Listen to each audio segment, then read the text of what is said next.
Welcome. November 2024 is, as you know, the American presidential election. William Becker, who is a contributor to the Hill newspaper, recently wrote that the 2024 election could be the end of democracy as we know it. In 2020, I'm sure you're aware, Donald Trump refused to accept his loss, resulting in thousands of insurrectionists storming the Capitol. To this day, nearly 3 in 10 Americans, that's 68% of Republicans, say they still believe that Trump won, even though the evidence proves otherwise. Politics is, at best, a messy career path. So why would anybody jump in? The answer is, at a simple level for most, is that they want to make a difference. We'd like to believe that anyway. But can those who genuinely want to make a difference clean up the pig pen when the pigs keep jumping in and the lobbyists are feeding and fattening those who are in the trough? That's what we're going to be asking our esteemed guest today. He's Congressman Dean Phillips, who's running for president in the primary against Joe Biden. Dean believes that we can clean up this governmental mess. What's more, he's willing to put everything on the line to prove it. More about Congressman Dean Phillips in a moment. I want to welcome you to a new episode of the Dov Barron Show. For the last 16 years, we've aspired to bring you the very best shows with outstanding thought leaders and deep thinkers as our guests. That's why we've consistently evolved the show. As you may know, we used to be known as one of two names. We had two podcasts. There was the Leadership and Loyalty podcast, and there was also Curiosity Bites. Both were very popular. We've brought the two together to give you the very best of both worlds. Now you get to step into the world's heartbeat with the Dov Barron Show, where you will come for the stories, but you'll stay for the learning. We're excited to have you as part of the community. Every single episode offers a tantalizing taste of delicious thought and wisdom leaders, deep thinkers, entertainers, and a full spectrum of the most captivating minds, from astronauts soaring the cosmos to philosophers plumbing the soul's depths. Ready for the Odyssey? This is not just another podcast. This is your passport to unparalleled insights. As I said, this week's guest of honor is Dean Phillips. He is a third-term Democratic Congressman from Minnesota running for president in the primary against Joe Biden. Ladies and gentlemen, turn up the volume on your device and help me to welcome 2024 presidential candidate Dean Phillips. Welcome, Dean. Hey, thank you. Good to be with you, Doug. By the way, your expression of today's political dilemma was very eloquent and very spot on, and I'm grateful. Very, very spot on. You know, there's a lot I want to get into here. Of course, there's a lot to cover. But, you know, one of the things that you say that you're running for president because it's time for change. But the Democratic Party doesn't seem to agree with you. They're not even recognizing candidates outside of Biden. Help us to understand that. Because I agree with you that it's time for change, but it's almost like, we don't notice you. You're over there. Well, first, the truth is, I think Democratic voters, literal progressives, are absolutely ready for change. I'm going all around the country right now. I ask the same question of people wherever I meet them, in cafes, on sidewalks and parks. Are you ready for change? And when I tell you, Dov, that I am yet to find, I shouldn't say that. I found 2 Democratic elected officials who said, no, it's not time for change. But I'm talking about probably over 1,000 people, 1,000 conversations here in a month. Not a single person of any politics, Democrat, Republican, Independent, Libertarian, not a single person has indicated that they are not ready and demanding change. So there's a massive disconnect between the parties. By the way, George Washington warned the United States, this young democratic nation, that factions, political parties, factions, would lead to its demise if we didn't pay close attention. I'm afraid we may be facing that very time right now. The parties are the problem. They disenfranchise voters. They suppress candidates. And worst of all right now, they are actively suppressing debate. I don't know how you can be Democratic with a small d and Democratic with a large D and do those things. And by the way, the problem on the right is even worse. Having been in the Capitol on January 6th and subject to the very insurrection that you described moments ago. So there are hurdles, and I'm discovering them every day. But I got to tell you, that's what inspires me. My career in business and the nonprofit world gave me a lot of tools and a lot of mechanisms and a lot of strategies to overcome challenge. And by the way, when I was elected in 2018, people told me the same thing. You're out of your mind. You're going to lose. You're going to torpedo your career. And I took on a guy who had won by 14 points in a district that had not voted for a Democrat since 1958. So you can tell me about challenge and long shots and hardships. I'm up to the task, and most of all, I have to give the exhausted majority of Americans on the center right and the center left, got to give the exhausted majority a voice because the parties won't do it. And that's the problem. But how do you get over that hurdle when it's the party itself? I mean, that's the thing. I get that you are going out there, and I respect that you're going out there and your people are saying, yes, we want change and we need other candidates, et cetera, et cetera.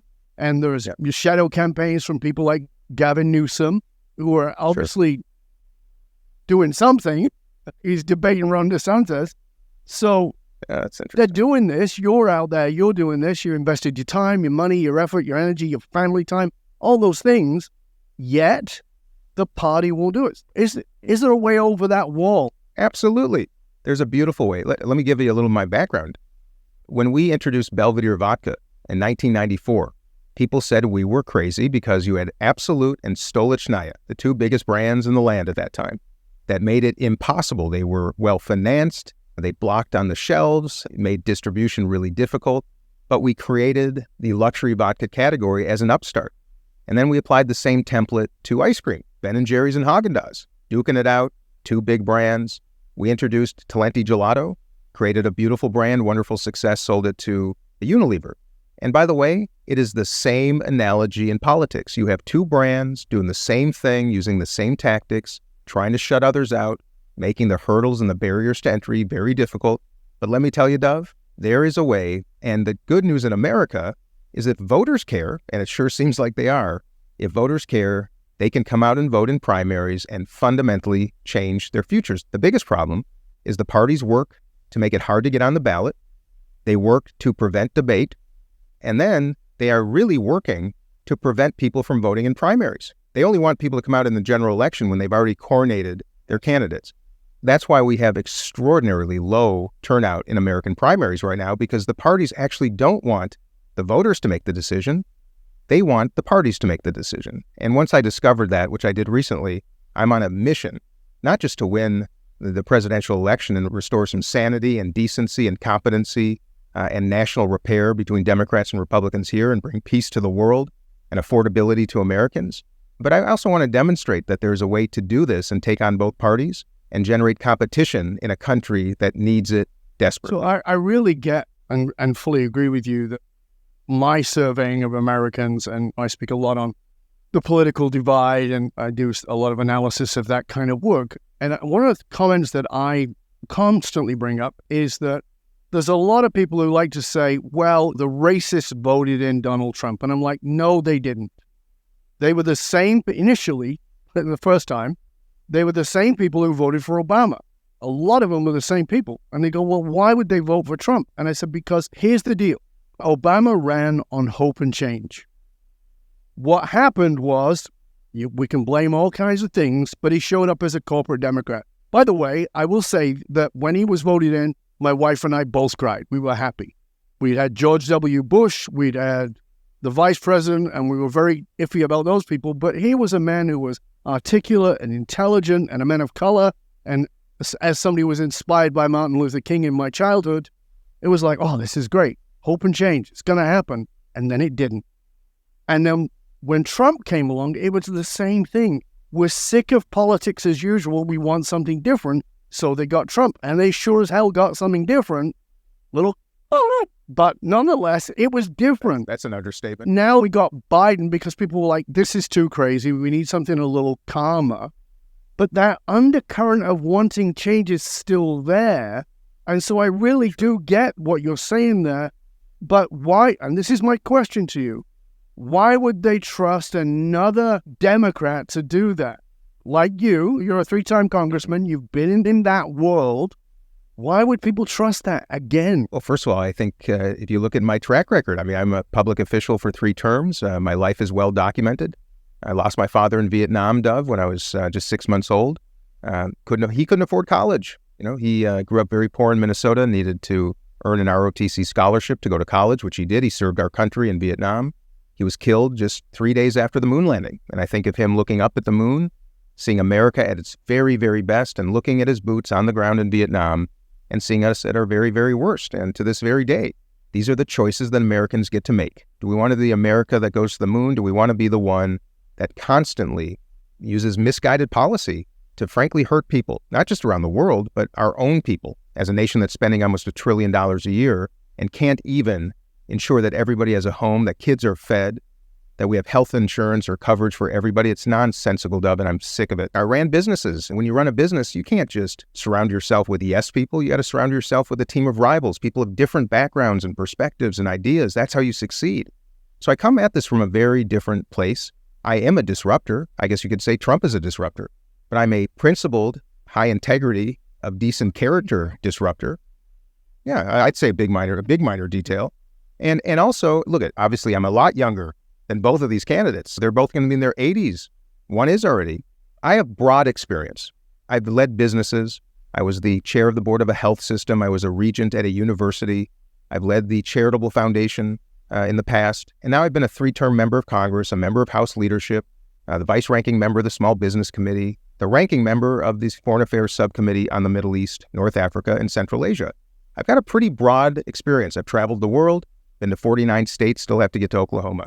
My point being this: a new generation with broad experience in private sector, public sector, and nonprofit sector, international experience both in business and foreign affairs, and I kind of combine, in a way, some of the principles on both sides of the center-right, center-left spectrum, pro-business and pro-labor. I fiercely defend freedom and liberty and free speech. I believe in the Constitution. I don't think we should mess with the electoral college system. I don't think we should change the size of the Supreme Court. I do think we need term limits. I do think we need fiscal responsibility. I do believe we need border security and a much more thoughtful immigration policy. I do believe that we should use our resources to pursue peace, not war.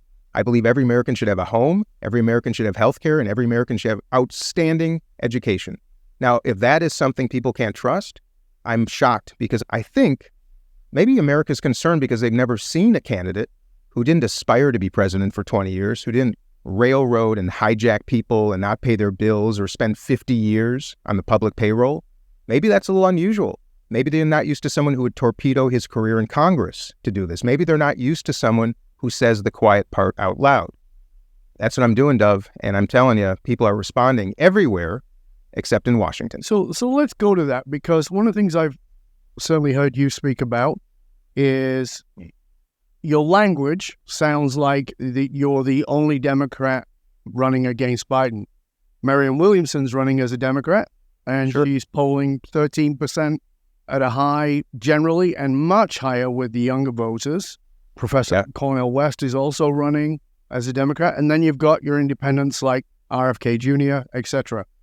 These are people who are also running, and definitely running against the old men and for something different. When you look at them, what do you see? I'm really interested to know what you see. The first thing I see, again, I'm going to get back to the generational issue. Every candidate I believe you referenced is going to be in their 70s or 80s. Every one of them. And that doesn't mean they're not good people. Some of them are. I don't think others are. I should also note that Marianne Williamson and I are the only ones running in the Democratic primary. That is a difference, because Cornel West, Jill Stein, if Joe Manchin, there's a big difference. And I think because of the lack of civics education right now in America, a lot of people don't understand how I could run and hurt President Biden. And I have to explain to them, I'm practicing democracy. I'm running in the Democratic primary to give voters a choice. Yeah, it makes perfect sense to me. So is Marianne Williamson. If I were running as an independent, as Jill Stein knows very, very well, you can peel votes from the Democratic nominee and hand the election to Donald Trump. I don't buy that. I think it's horrible. Back to your point. Why is every candidate for president of the United States, and the names you just mentioned, in their 70s or 80s? I think it's time for a Gen X leader of the United States of America, someone who was, formed in the post-Vietnam America, who celebrated the 1980 U.S. Olympic team beating the Soviets, who cried when the Challenger exploded, who were young adults on 9/11, and in my case lost one of my dear friends, Gord Yamath, whose name is the first to appear on the memorial. A generation that still remembers when Democrats and Republicans could kind of work together, when Tip O'Neill and Ronald Reagan broke bread and came together when it really mattered. And I think it's time for change. And it's a time for a new approach to world problems. It's time for a new approach to domestic problems. I think Einstein said, if you do the same thing over and over and over and over and somehow think that will lead to different outcomes, you're totally delusional. And by the way, the delusion is true as it relates to policy. And frankly, it's delusional for Democrats right now who actually believe that Joe Biden is going to beat Donald Trump? The answer is he's not. He's not going to beat him. Our party system, unfortunately, is not designed to find an able replacement. Our party system is designed to protect the one they want coronated. And that is why whichever party breaks that logjam, let me tell you, if Nikki Haley wins the GOP nomination, she won't just beat Joe Biden and Kamala Harris. It might be a historic blowout. Conversely, if I become the nominee instead of President Biden and Vice President Harris, I will beat Donald Trump. That's the truth, is the way I see it, and that's what I think the numbers will show come May or June of next year. When you look at that very populist side that we're seeing even in Congress, there are people who have, it seems to me, sold their soul to the extreme left, to the extreme right. And the majority are far more silent, because I do believe that the majority are still the majority, and they're not the loons on either side. That's a technical term, loons. That's my state, by the way. The loon is my state bird in Minnesota. Yeah. So I shouldn't say that. The mosquito is my state bird. Well, it's my national bird. I live in Canada and speak about American politics. Exactly. So when I look at that, so first of all, you've talked about change and hope and making a difference and all that. But we've got 40 Congress people leaving Congress in 2024. And more to come, by the way. And a lot more to come, I believe. A lot of these. A lot of people are saying, "I've had enough of this. Oh, I'm sick of it. Yep. It's crazy." And and I know you just recently voted getting rid of George Santos and getting some of that craziness out. That's good, right? We need a little more sanity. We need these extremes out. And I'm all in favor of let's not silence people, even if they're a little bissel sugar, even if they're a little crazy. Okay, let's have them in there, but not so that they're hijacking the political system. Right. And so I know you've been I've looked at your record, you're quite bipartisan. You've done a lot of things to be very bipartisan. But at the same time, this is not about bipartisan. This is about extremes on both sides. So let's put you in the role. You're now the president. And we won't go into as your vice at this moment, but you're the president now. Is there a way to bring those two sides together? Because even when I look at, like I said, I celebrated Obama's presidency, but I also, even though I saw him as a corporate Democrat and was certainly not happy about that, I also saw that he was stymied at every possible turn by these extreme factions, which were then much smaller than they are now. Yeah. So here's my answer. It's actually, I'm so glad you asked the question. When you come to Congress after a career in the business world, to be successful in business, you cannot act the way that politicians act. By definition, you cannot succeed by working with people you oppose and disenfranchising them, not talking to them, separating from them, and yelling at them. You can't succeed.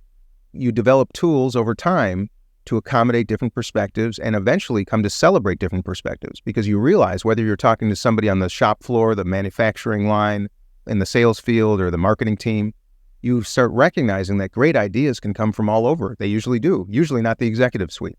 The other thing is you learn and develop tactics to work together, to identify objectives, celebrate and accommodate and actually inspire ideas, and then unify behind a strategy. So when I got to Congress, I joined the Problem Solvers Caucus. I would be the first presidential nominee and then president who's ever been a member of the Problem Solvers Caucus. What makes that interesting? We're the only people in the United States Congress who commit to working together. We sit at the table at least once a week.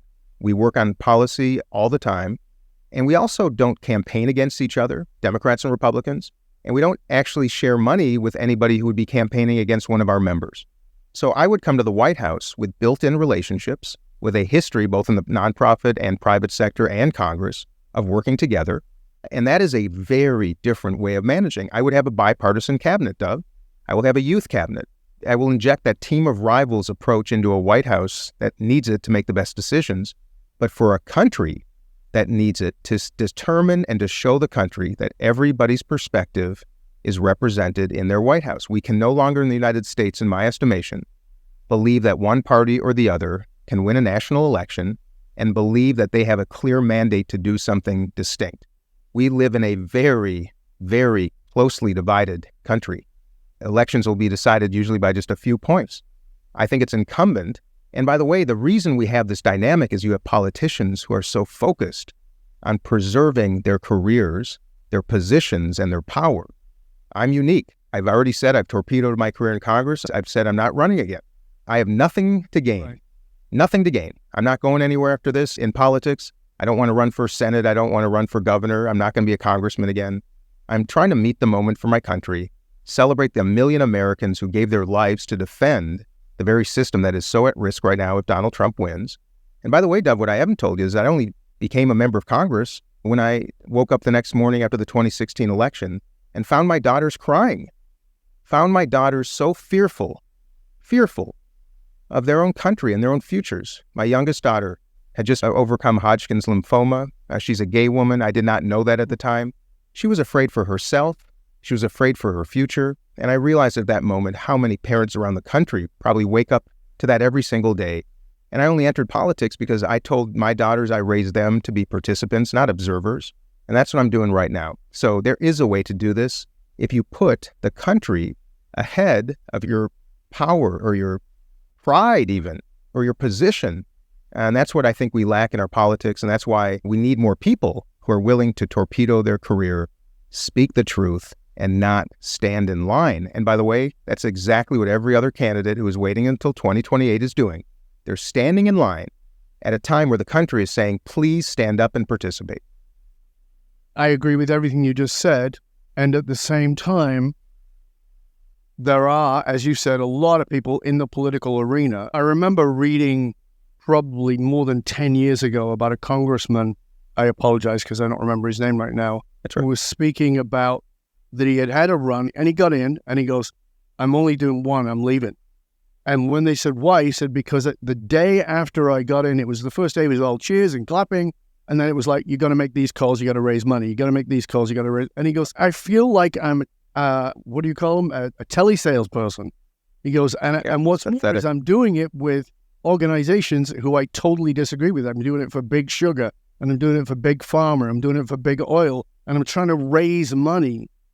And so that, I think, was part of the appeal with Donald Trump, was this idea that he could finance himself and he didn't have to count out to those big monies. I'm not saying that didn't happen, but I'm saying that that was the appeal for the general person.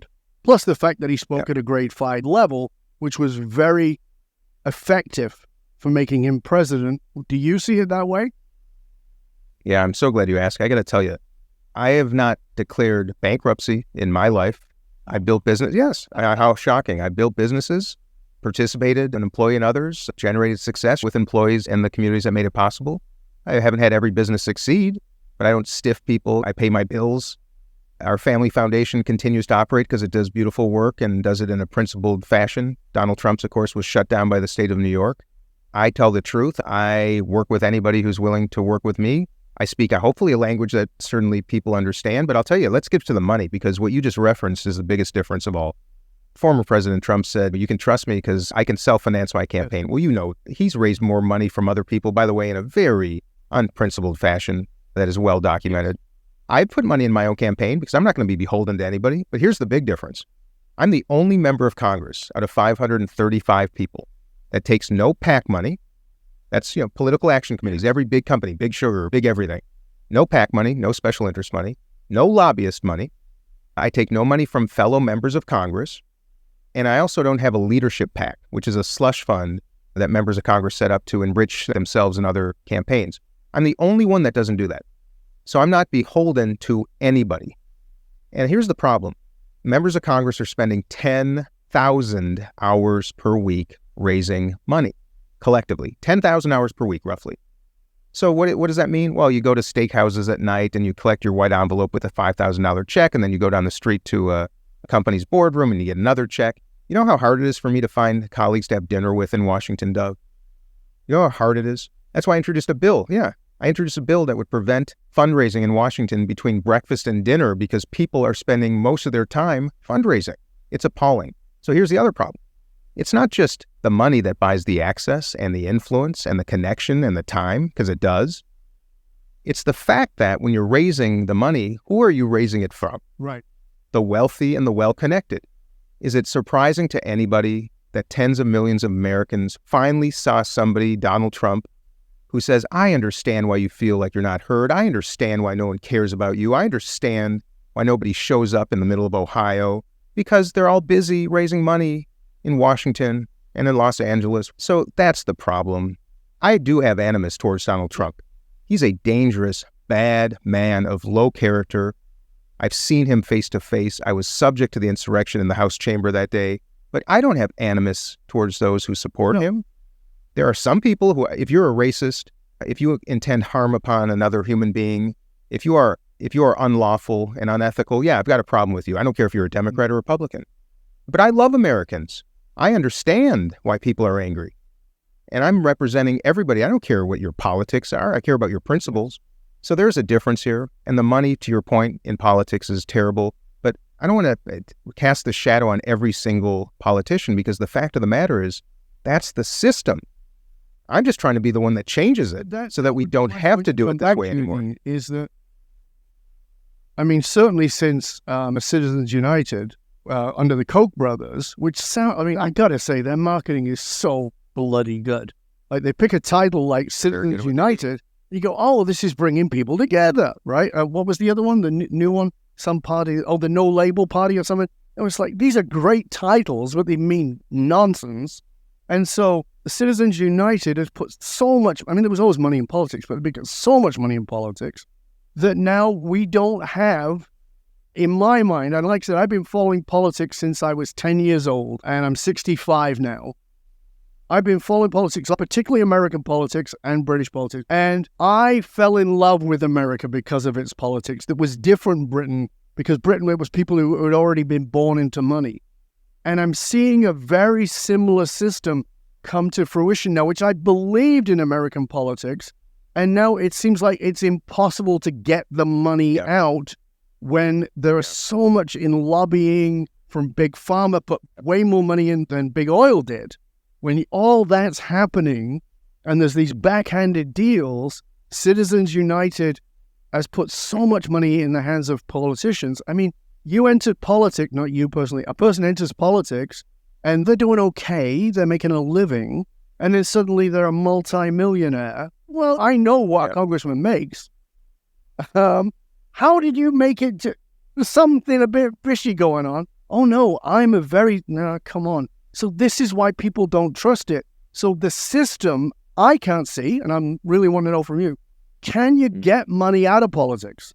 Because I don't think you can any more than you can get guns off Americans. And I'm not suggesting we should, but we certainly need a little more idea of sanity around it. Well, the nice thing in democracy is anything can change. Would it take a constitutional amendment to accomplish? I believe so. Right. It is possible. And I think that Democrats and Republicans of principle, if exposed to the truth and understand how this really works, I do think it's possible someday. But let me talk about this, because I think it's really important. I was appalled by the Citizens United decision. I think it was a terrible, terrible, shocking, dismaying affront to our system of democratic elections. Now, with that said, but it is the law of the land. And here's what's really interesting. I would overturn it in a heartbeat, because I think we got to change things. But what it did is it actually depowered the two major parties. Before Citizens United, the parties had even greater control and a chokehold over candidates, over primaries, over elections, over debate, anything, because all the money flowed through the parties. So here's the interesting thing, and I still think that has to change, but the good news is this. It does allow, as long as that money is principled money, looking out for the best interest, and by the way, that's the problem. Who knows where it's coming from sometimes, right? But it has depowered the parties, and as I've discovered, the parties are a big part of the problem. It does give the chance to thoughtful other Americans, as long as their principles and their character are sound and their message or whatever they're fighting for is principled and in the best interest of the country. It actually provides competition to the parties, because in the old days, if you were not the party person, you stood no chance at all. Now, if you look at the 12 Republicans fighting for the GOP nomination, many of them supported by outside groups, right? I think there's some supporting me already, right? But you can't coordinate with them. You can't talk about strategy. I don't know much about theirs, and I don't even know much about my own, the ones that are starting to help me, right? And that's by the law's design. But it does allow those who care to provide competition to the system. And no labels. By the way, I know they're getting a bad name, and if they ran a candidate who would draw votes and help Trump get elected, I think that's deserved, but I can tell you my experience in the past with them is all they're trying to do is push Democrats and Republicans together. They said that they will try to provide an alternative path if it's Donald Trump and Joe Biden because they feel that the country doesn't want either of them. The proof will be in the pudding. Let's see what they do, who they run. If they do something that is honorable, that helps ensure that democracy is preserved, they should be celebrated. If they don't, boy, everybody should be just as frustrated as I'll be and probably you'll be. So I'm just trying to be honest about what I'm seeing. The money in politics is destructive. On the other hand, you need it. If you're an outsider and you're trying to build name recognition, how are you going to do it if you're taking on the system? I think we should, though, ultimately come to a conclusion that this is not the way it should work. I think public financing is a much better way to do it. By the way, Ronald Reagan won the presidency with public dollars. President Obama changed that when he decided not to take public dollars, and it changed things probably ever since.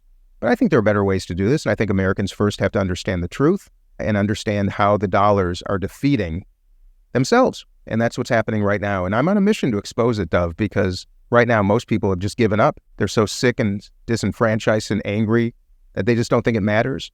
But my goodness, it matters so much. And if people would just get out and vote in primaries here in America right now, what a difference it would make. If every Republican frustrated that Donald Trump could be their nominee got out and voted in a primary, and instead Nikki Haley became the nominee, what a blessing to democracy. If everyone who was so frustrated with President Biden and is ready for a change and a new generation would come out and vote for me, what a blessing to the country. Yes.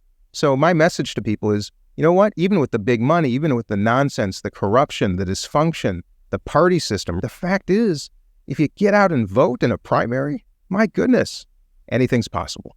I want to come back in part 2 of the show and specifically look at some of the policies and strategies and et cetera, et cetera. There's a lot more we can dive into. And I also want to find out what's driving you. I mean, you talked about that moment with your daughters, but even at a deeper level in part 2. So before we go anywhere, I want to thank you for being with us again. Please let people know where they can find out more about you, about your campaign, et cetera, so they can reach out and be part of your process. Thank you. My website is dean24.com, dean24.com. I think I'm the only presidential candidate in recent memory that has not written a book. I did not aspire to do this 10 years ago. I set up a presidential campaign in 2 weeks when I realized nobody else was going to run, that I had the tools, the preparation, the principles to do this, not just do it, but do it well. And most importantly, ensure that Donald Trump is not reelected. You can Google me. You can watch me on Bill Maher on any number of podcasts. Yours right now, of course, All In, Pod Save America. I'll be on any platform. The difference between me and I think the current president is that I'm available, I'm visible, I'll show up, I'll answer your questions, I'll get in front of the press, I don't have to be scripted, and I'll call it like I see it. And Dean24.com is a darn good place to start. You can join the Dean team. It's more than a team, it's a family of people who, of all kinds of politics, by the way, who are really excited to participate in something that I think is going to be legacy making for a country that really, really doesn't just have an appetite for it, but needs it. Dean24.com. So people will make sure that that is in the show notes for Dean24.com. But we'll also make sure to put links in there for the Bill Maher show. My wife and I both watched that. We both really enjoyed you on there. As I told you before we went on air, my wife's like, I like him. He's got a sense of humor, which is good, right? Because he can poke fun. It's rare. Yeah, I fully agree with you. We're going to come back in just one moment for part 2 of the show with our special guest, Dean Phillips, who is a congressman from Minnesota who's had 3 terms and is now torpedoed that to run for president in the next election. Stay curious, my friends. Stay curious. We're going to be back in just one click.